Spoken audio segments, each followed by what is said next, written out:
is up, Man Hour Nation? Michael Buckhouse here with the Man Hour. Be sure to over manhourradio.com. Check out the merchandise page, but most importantly, check out the blog section as well. And if you are new here, consider subscribing to the page and liking this as well. And also, share this with a couple friends, because sharing is caring at the end of the day. Welcome to our AFC West edition here. All week long, we've been talking AFC West. We've broken down the Kansas City Chiefs. We've broken down the terrible Las Vegas Raiders. Yes, the Raiders suck. Deal with it. Sorry, Raiders fans. Jim, John, you guys know you are. Raiders suck. And we also broke down the crappy Los Angeles Chargers as well. But most importantly, this is a team that many people are kind of worried about this season. Many people are saying, hey, this team could potentially throw some upsets this season. And that is the one and only the Denver Broncos. But let's flash back to 2023 with the Denver Broncos before we get too carried away.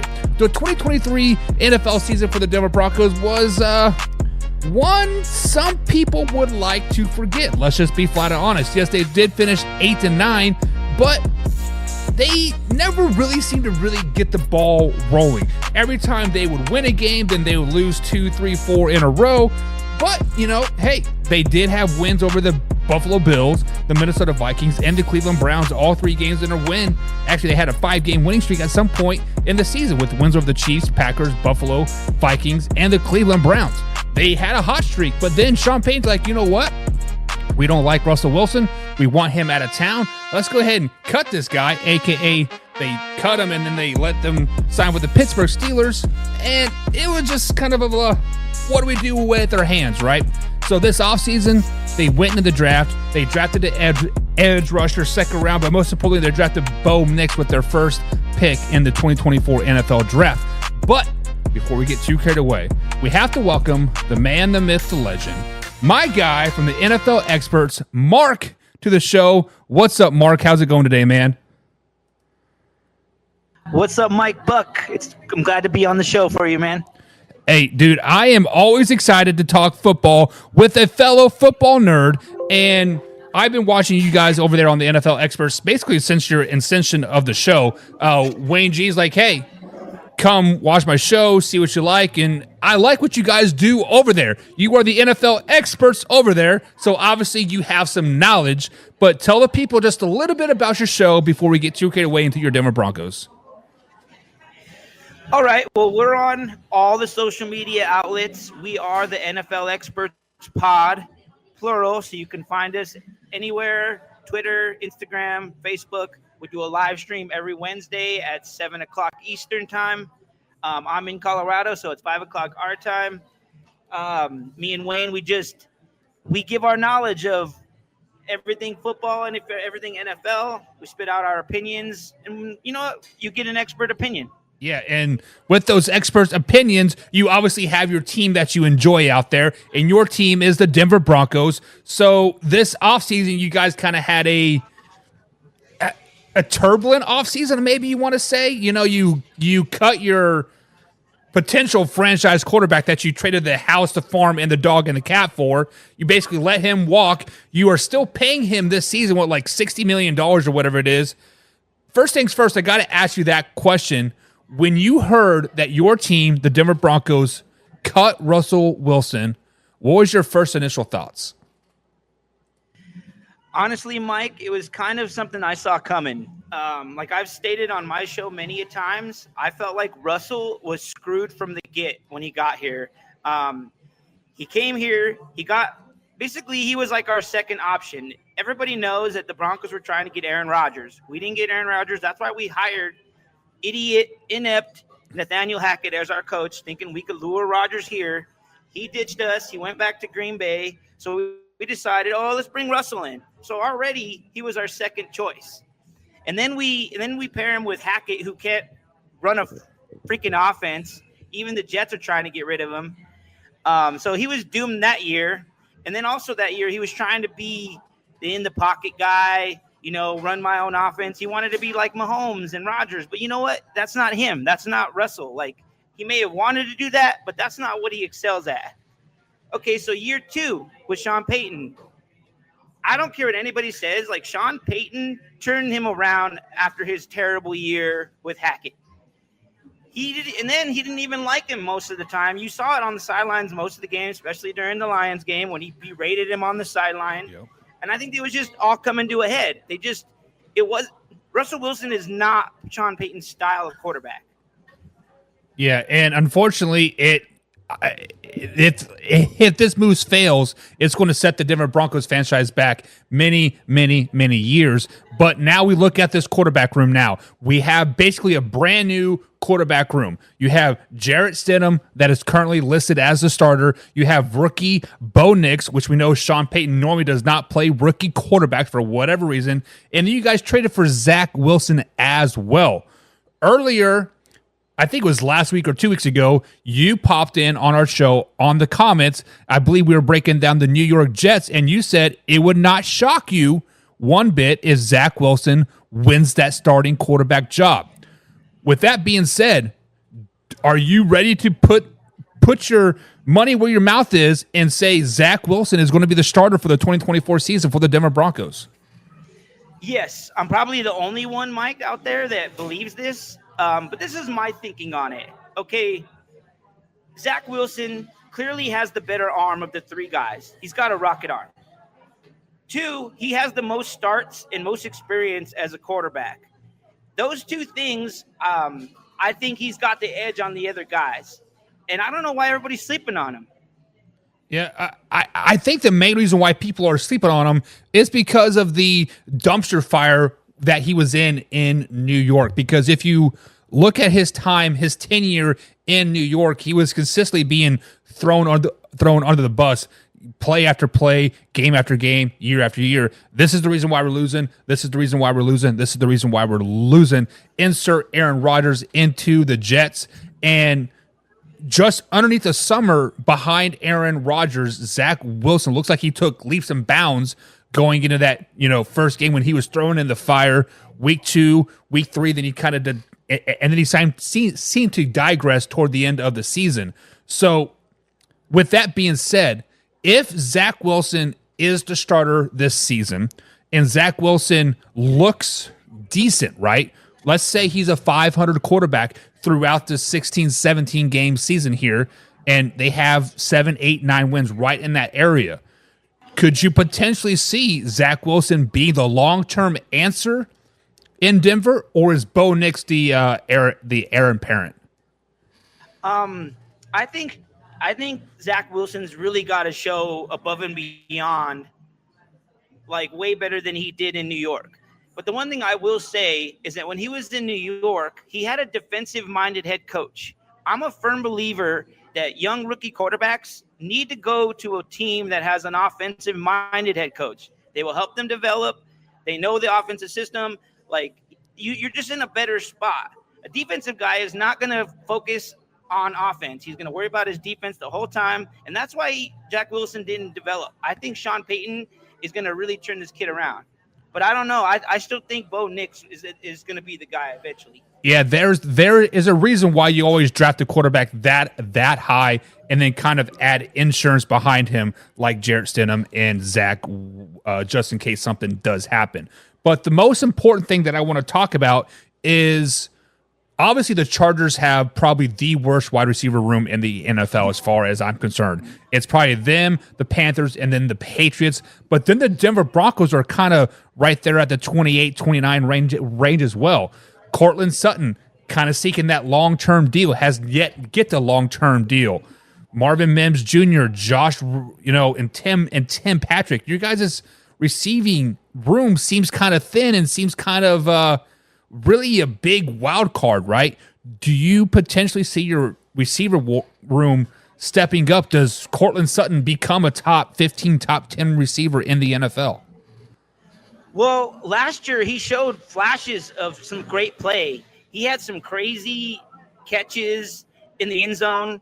I know a lot of them were Russell's famous, get out of the pocket, right, improvise, and throw it in the corner. So he had 10 touchdowns last year. Like, he was one of the top guys, one of the top wide receivers with most touchdowns. And that was with Russell. And I feel like if he gets a guy that's more in the pocket, he's not going to have to do that improvising stuff, and he's going to get the ball more. Like, I'm not going to say he's going to be a top 15, 20 whatever ranked wide receiver, but I think he's going to do good for us. He's our one guy that we need to rely on, and because he's like the one experienced wide receiver in that room. So he needs to show the rest of those young guys that we have, hey, this is how it's done. Obviously the Broncos have not signed him to a long-term deal. In your eyes, what are they waiting on? Are they waiting for him to prove it this year, or are they waiting to potentially see what's out there in the draft? Like, what are they waiting on? I think they want to see what he's going to do this year because he's still on the books for 2 more years. Right. He just wants a little bit more guaranteed money. And I think if that was really the issue, the Broncos would have already given it to him. I think they really want to see, hey, you played really well last year, 10 touchdowns, super good improvement. Let's see what you can do this year with a pocket quarterback, with me and revamping the offense, because Sean Payton was kind of handcuffed with his offense last year because of Russell Wilson. Now he's going to have his full spread offense that this whole team is going to be able to take advantage of now. Yeah, so speaking of the whole team, the defense also has been kind of taking shots the last couple of seasons, right? You lost Von Miller, 3 years ago now. Patrick Surtain's getting older, and the rest of the defense kind of seems like big question marks, right? You did draft a defensive end from Utah, Jonas Ellis, right? And he potentially could be a Von Miller-esque type of player. How bad is your defense going to be? Let's just be flat honest. How bad is your defense going to be? Honestly, everybody says our defense is going to be bad. Like, granted, we started off bad, really bad last year with the Miami 70 burger, but we turned it around. Like, we were one of the best defenses in that. And you were talking about that winning streak we went on. Yep. We had the best defense during that whole span of time. We had the most forced fumbles, most interceptions. And I could see that happening again. I can see our defense turning it around. I think Vance Joseph, now he's got another year under his belt with the defense. Granted, we lost Justin Simmons and we lost our linebacker. I'm drawing a blank on his name. But I don't think those were huge pieces. I think maybe Justin Simmons might be, because that's the back end, the deep routes. That might hurt us. But we did sign that guy, Brandon, drawing a blank on his name, from Miami, a young, good, upcoming safety. So I don't think we're really going to hurt that bad. I think we're going to probably be the lower tier, but I think our defense is still pretty solid. Yeah, and obviously any defense in the NFL can look great in stretches. It's a matter of putting it through 12, 13, 14, 16, 17 games in a season. That's been the biggest downfall of the Kansas City Chiefs in their non-Super Bowl years, is the first half of the season their defense sucks. But one of the bright spots of the Denver Broncos has been their offensive line. Now, I know last year Russell did his thing, right? Scrambled a lot. But if you look at the rankings of the offensive line, the Denver Broncos had a top 10, top 5 offensive line all season long. With now a pocket quarterback, a non-scrambling quarterback, a non-improvising quarterback, can you see your offensive line getting even that much better? I do. I also think the running game is going to even be better. And I don't know if anybody knows this, but Russell Wilson ran into 25% of our sacks last year. That's a huge number. If we can eliminate that completely, that's going to help us out tremendously. Yeah.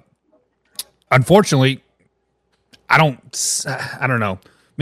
Russ is going to Russ, I guess, at the end of the day. But that's the past. This is the present. The 2024 NFL season. Basically, we need to talk about the games. They have is it a favorable schedule in your eyes? No, I think we have a tough stretch in the beginning, and we have a really tough stretch at the very end of the season. So I don't think, I think we got to kind of screwed in the beginning and end of the year, which is going to be tough because you really want to start off hot and you want to finish hot. And so we have a lot of tough games, so it's going to be tough. Yeah, and so let's just go ahead and start breaking down these games. Week 1, you guys traveled to Seattle to take on Geno Smith and the Seahawks. What are your thoughts about this game? Okay, so like I said earlier, I do think Zach Wilson's going to start the year, but I think at some point, Bo Nix will get the start, maybe after week 4, maybe after week 6. Not totally sure, but I don't, like you said, Sean Payton doesn't start rookie quarterbacks, and I don't think this is going to be the year that he does that. So Zach Wilson will be starting this game, but I don't think Geno Smith is that great, and I don't see them beating us. Like, we almost beat them 2 years ago with Hackett. I think we're going to win this game. Yeah, unfortunately, the Seahawks are one of the biggest wild cards out there, right? Because Geno Smith did play at an MVP level 2 years ago. They still got DK. They still got Tyler Lockett. They have a pretty good defense still.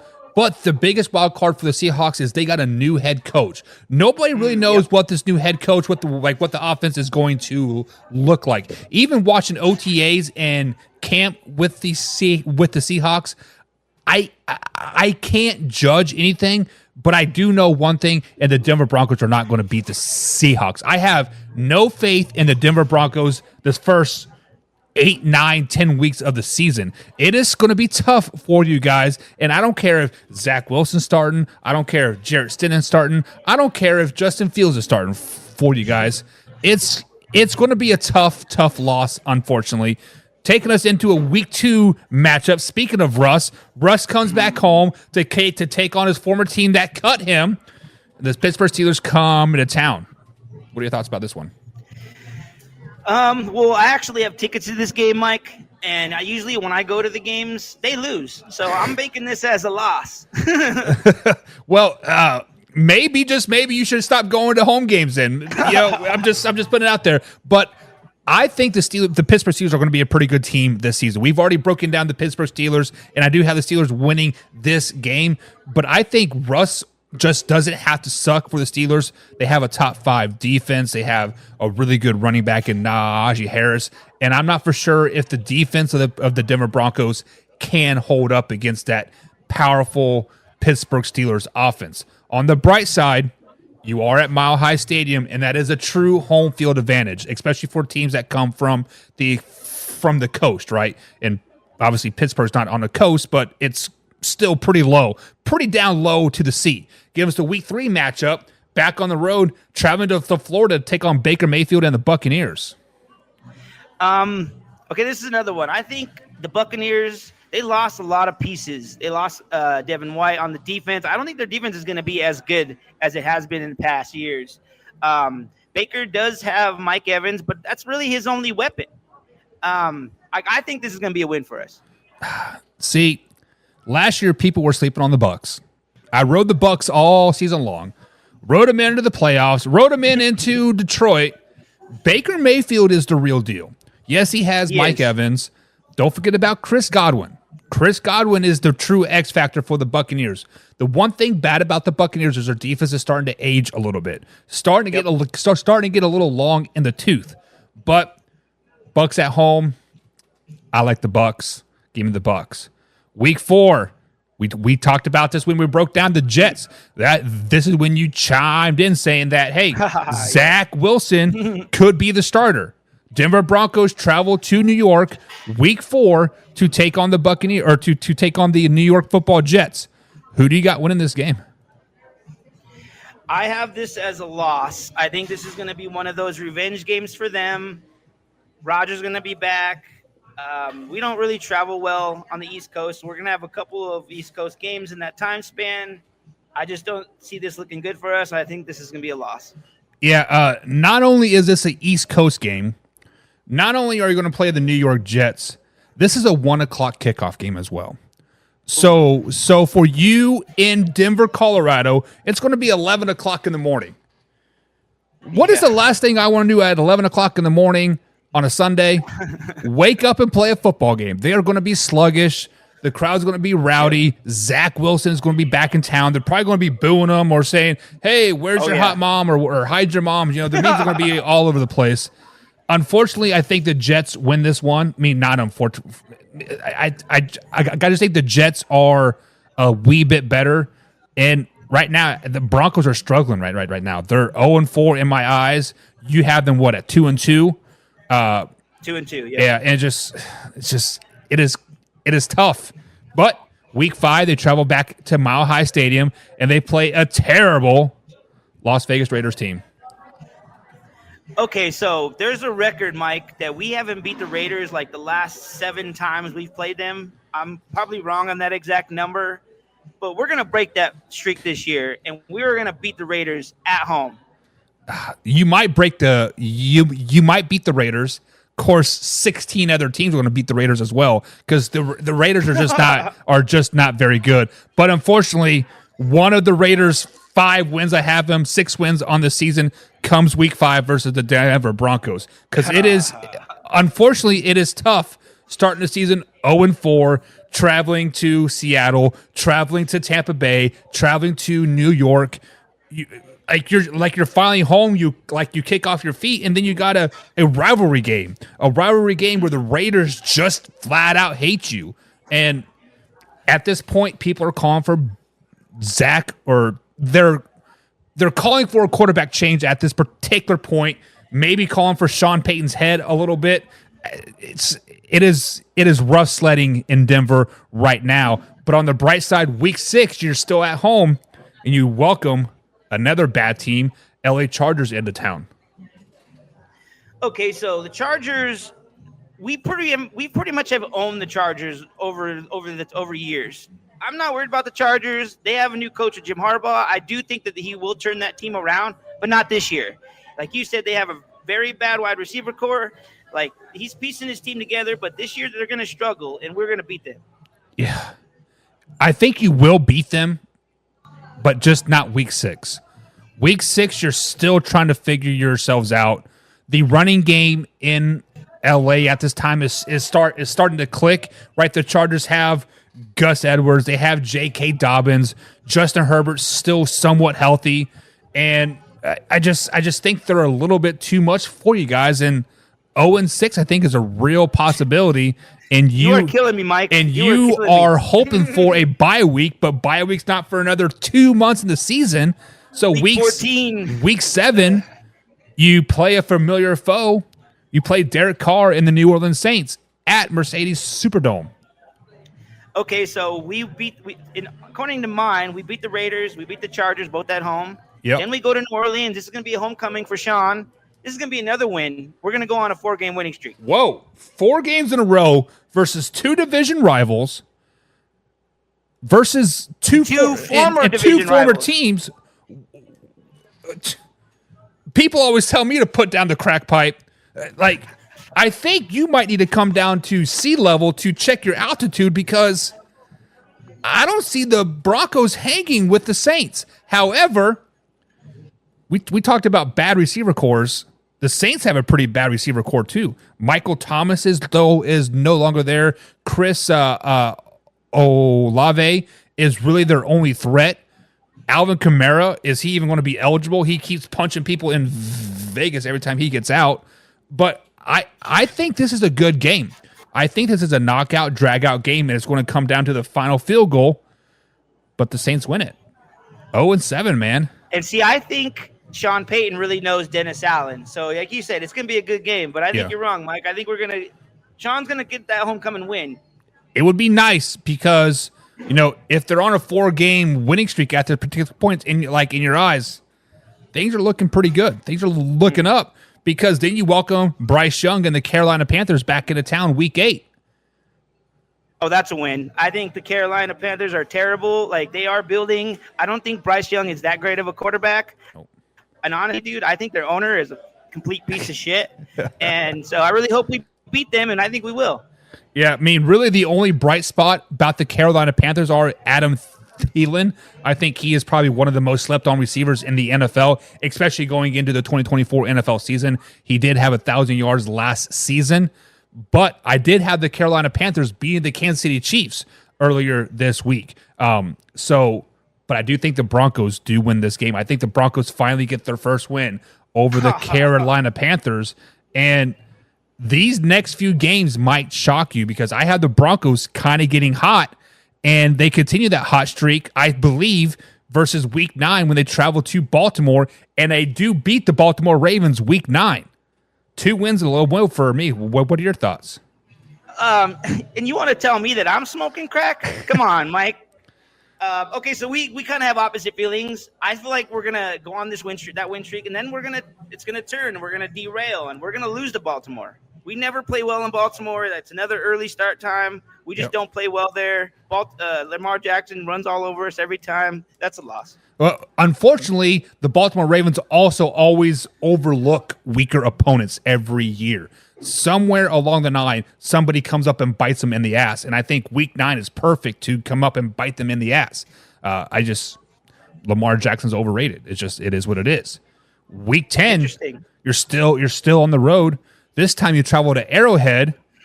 Last year, you guys did beat the Kansas City Chiefs on your 5-game winning streak. It started your 5-game winning streak. In my eyes, right now, you're on a 2-game winning streak. Wins versus the Panthers, wins versus the Ravens. Can the Broncos upset the Kansas City Chiefs week 10 at Arrowhead?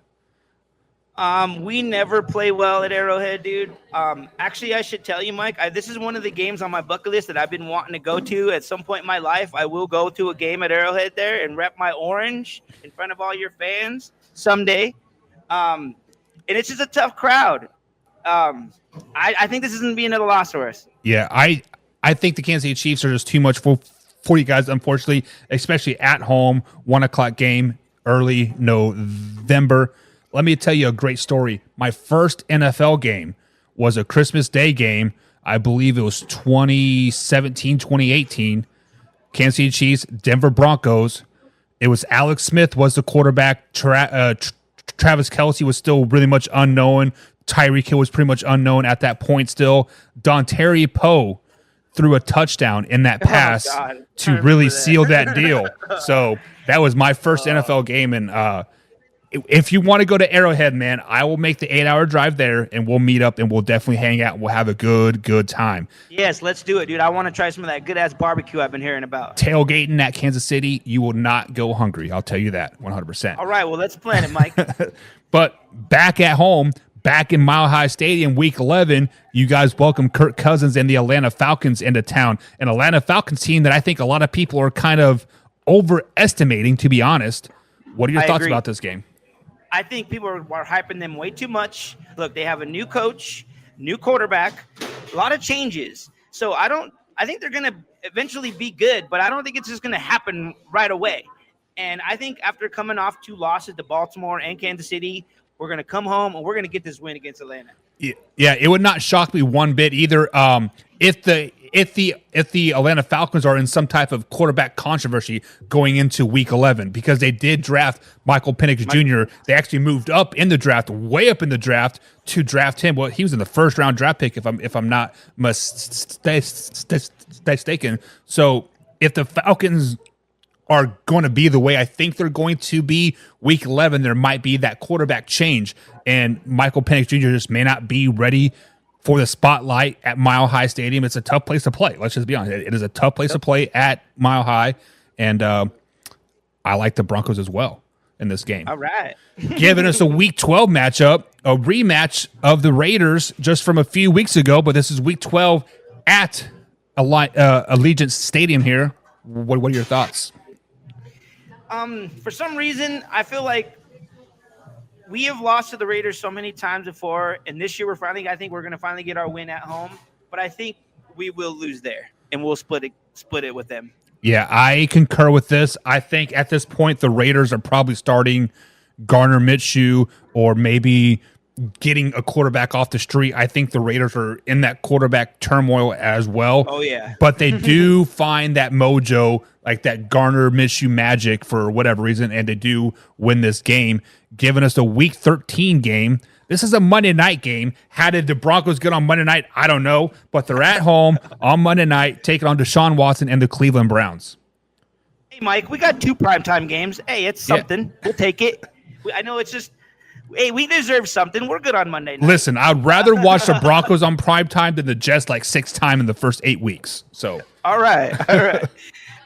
Okay, Cleveland at home.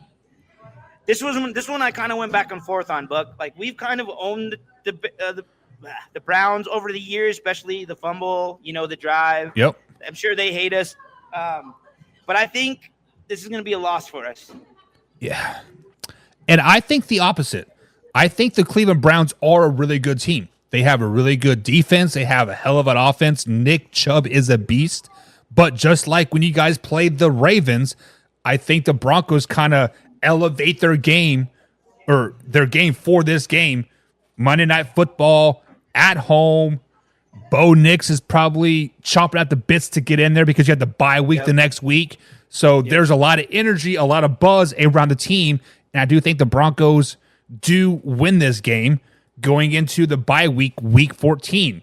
This is the week that I do think that they make the quarterback change to Bo Nix, because I don't think they have any shot at the playoffs at this particular time.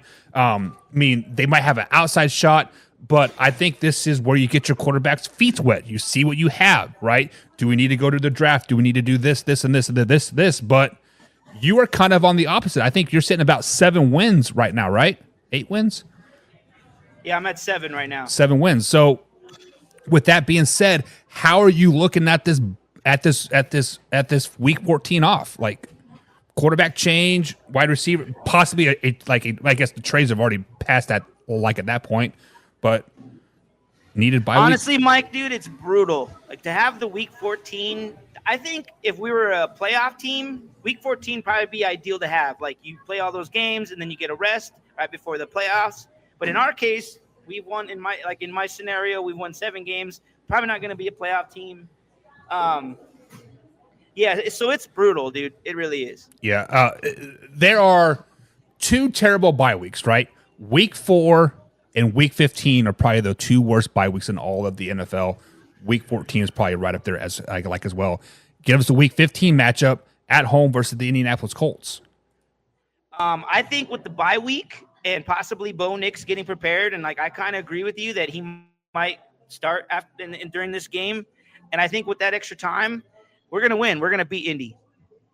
Yeah, unfortunately, the Colts have the week off prior to you guys as well, and I think the Colts are going to be pretty good. I think Anthony Richardson is the real deal. Michael Pittman Jr. just got his deal. JT just got his deal. I think the Colts are going to be in there to really wreak some havoc, and I actually do have the Broncos winning this game.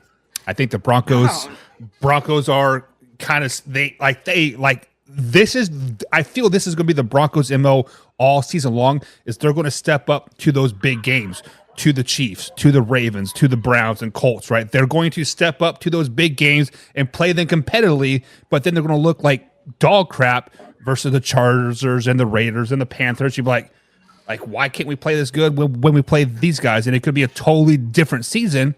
Speaking of a bad team, the Chargers, you travel to SoFi week 16 and Justin Herbert and the boys. Okay, Mike, I'm not totally sure you know this, but when we go and travel to LA, that's like a home game for the Broncos. We have a ton of fans that go to that game every year. Chargers don't have a fan base. Our fan base is always usually there. I'm saying that's a win. Yeah, it would not shock me either. But unfortunately, Mark, I don't know if you know this, but the every team that the Chargers play at home is basically a road game for the Chargers. It just, for whatever reason, when the Chargers, Rams, and Raiders were all in LA, they had more visitors at the stadium than they do there. It's just stupid, honestly. But it was the same way in San Diego, though, too. We used to overcrowd their stadium too. Well, I mean, you do have a direct flight from LA to Denver, right? So that helps. But yeah, I mean, I definitely get it. But week 17 game here, you're back on the road, taking on Joe Burrow and the Cincinnati Bengals. Okay, so me and Wayne constantly debate on our show.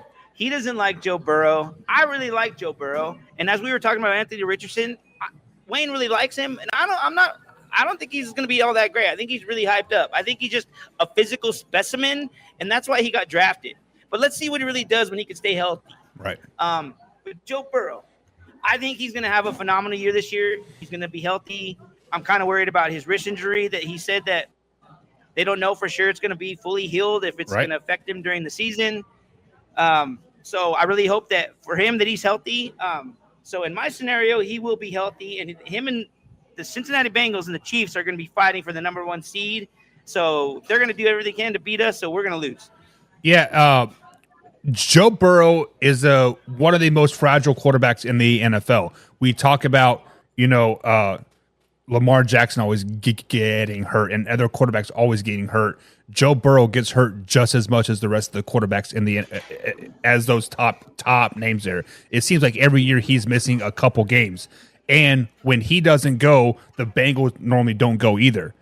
But, however, I do think he will be healthy in this game. I think the Bengals will be clicking at the right time. But once again, the MO of the Broncos all season long, they step up to these big games. They've already beaten the Browns. They've already beaten the Ravens, and they're not going to beat the Bengals. Unfortunately, the Bengals just too much power for them. The passing game is very, very powerful at home for the Bengals, and I think the Bengals win this game. It's a close game, 17-13, maybe 20-17, last-second points here, but I do think the Bengals pull it out, giving us the Week 18 matchup at home to end the season versus Patrick Mahomes and the Kansas City Chiefs. Okay, so in my scenario, Mike, this could go two ways, I think. I think if the Chiefs have the number one seed locked up, they're not going to play any of their guys, and it might be an easy win for the Broncos. But if they're fighting for that number one seed, they're going to do everything they can to beat us. But I think it's going to be the latter, and they're going to beat us. Yeah, I think the Kansas City Chiefs have to play this Week 18 game as well. Not because I don't think they're going to be a 9-10 win team. I think they're going to be a 12-win team this season. But this final Week 18 game is going to catapult them into that top overall seed going into the playoffs. So this is a must-win for them. And the Denver Broncos are kind of like, right? I mean, yeah, it is a division game. Yeah, you want to win, but at the same time, it's at Mile High, January, cold. Really don't want to be outside. Really don't want to be outside for very long. So let's go ahead and just wrap this thing up real quick here. And I do think the Chiefs win this game. So I ultimately have the Denver Broncos going 5-12 this season. What do you have them at? I have them at 9-8, just on the cusp of barely being over 500. It's one more win that we had last year, and it's a steady, slowly improvement for Sean Payton. Okay, so you have them one game better than last season. Where on the roster did they get one game better in your eyes then? I think now that Sean Payton has his guy or his guys or whoever he decides on, like I was saying, he was handcuffed. His offense was all last year with Russ. I'm really curious to see when it fully opened. All those times when I used to see Drew Brees just sling it all over the yard. Granted, it was kind of boring, but it was efficient. That's what I want to see. Yeah, so you think another year, Sean Payton, his offense, his guys, whatever, that's an extra win. Have you thought so, yes. Have you thought maybe Sean Payton was carried by Drew Brees and those 3-4 years off that he had? Well, how long did he retire? Was it 2 years off? Maybe he's lost touch with his guys. Do you think Sean Payton is still the man, the myth, the legend that we saw in New Orleans, or is he just kind of overrated a little bit? Honestly, Mike, I don't know. Like, I've only got to see 1 year with him here, and that was with Russ, and so it wasn't even his guy. So this is like a true test this year because he's got a guy that he likes, that he handpicked. Well, 3 guys that he handpicked. Hopefully one of them will work out. Like, as a Bronco fan, Mike, I have to hope that it's going to bake out and it's going to work and that he's still the old Sean Payton. Right. So is he on a short leash then? Like, I mean, he has guaranteed, $100 million or whatever deal that he got for 6 years, 8 years.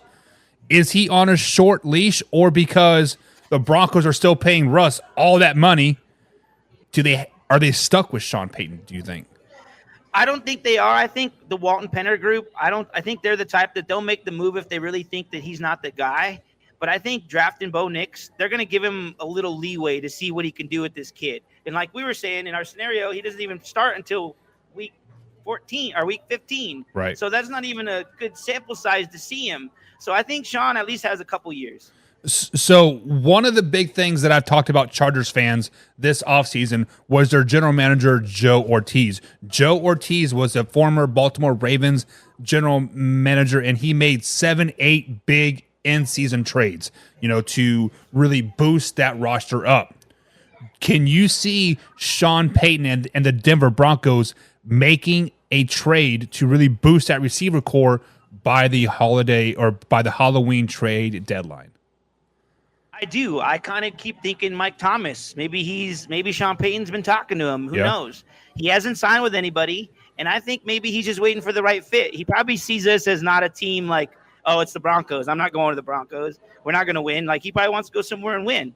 But I think him and Sean have a relationship, and I think maybe that might sway him here. Sean has brought a lot of former New Orleans people to the Broncos, right? And I could see Michael Thomas being another one. And so do you think Michael Thomas will come in and instantly take that number one spot from Cortland, or is he going to be like a number two guy? What do you think? Well, depending on his health, I think that question to be answered by his health. If he's healthy, I see him being number one. But if he's still like nagging injuries, he'll be the number two guy. All right. Well, we will see. Unfortunately, I don't think Michael Thomas was ever injured. I think it was just a way to get out of New Orleans with somewhat of a unscathed record. I get, fighting teammates, et cetera, et cetera, et cetera. But Mark, that is going to be it for tonight's show. Before we go, tell the people where they can find your podcast, where they can follow you, and all the good stuff. Yes, check me and Wayne G out. We are the NFL Experts. You can find us NFL Experts Pod on Instagram, on Twitter, on Facebook, on YouTube. We recently have had some trouble doing our live stream on Facebook. They changed the rules, and you have to have over 100 followers to do live streams. So please, anyone out there that likes our opinions and our expertise, please give us a follow so we can get back on Facebook. But we will still post it there. We will have a show tomorrow night. We do it every Wednesday at 7 p.m. Eastern time. All right, guys. So that is my man, Mark from the NFL Experts Podcast. Be sure to check them out. Link is down in the description below. But we'll see you guys tomorrow. Same time, same place. We out.